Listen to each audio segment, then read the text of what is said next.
back to the show.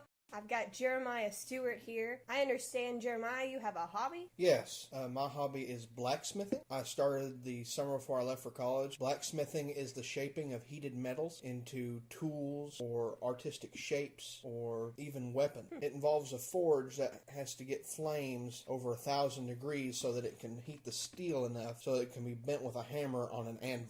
It's pretty impressive. Thank you. What made you start blacksmithing of all things? Well, I've always wanted to work with my hands, and before I moved to Jonesboro, I was living at home and I was working at Walmart, and I had a little bit of extra disposable income. So I decided I would start a hobby I'd be able to spend a little bit of money on for fun, and it'd give me a nice creative outlet.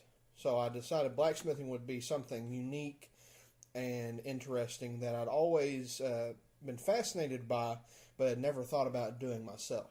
That is certainly an interesting thing to start. Very unique, out of the box. I wouldn't have thought of it myself. How did you start? How did you know where to begin?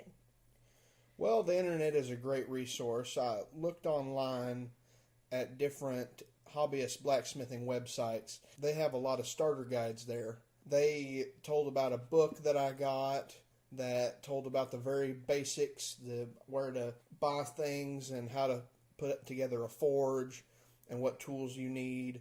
Also, YouTube has always been a great resource as far as tutorials on how to put things together and actually how to shape steel. I use YouTube to figure out how to put my makeup on in the morning, so I understand that completely. What have you made so far with your blacksmithing? I haven't made much. I'm still in the very, very basics.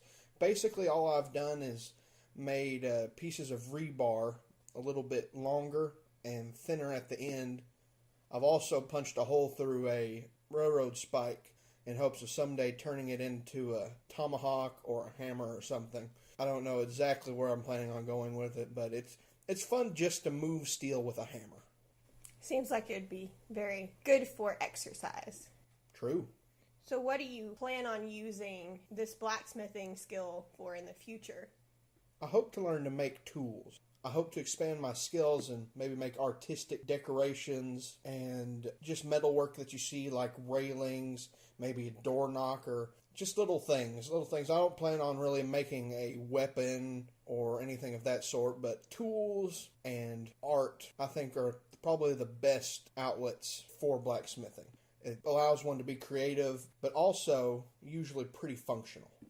Sounds like we should collaborate. I love crafting, so maybe we should collaborate and make some crafts together. Wow, that's a lot of things to know about blacksmithing. Where did you find all this equipment for it? Mostly, I've looked around local flea markets. There's lots of used old things, which are most of the things that you use for blacksmithing. It is a very ancient art form. So basically you look at yard sales, flea markets. The internet, of course, is always a good resource. You can actually buy new tools online from hobbyist websites. They're a little bit more pricey than the used stuff, but of course they will last longer. It's all about patience and knowing where to look. Sometimes auctions are good, but you never want to try to settle for like broken. You want to try to find something that is actually usable and that'll last you a while, or else you're not really getting your money's worth. I like to go to yard sales to find hats. Now maybe I'll look for blacksmithing tools. Never know what you'll find. And thanks for coming on the show and telling us about your hobby.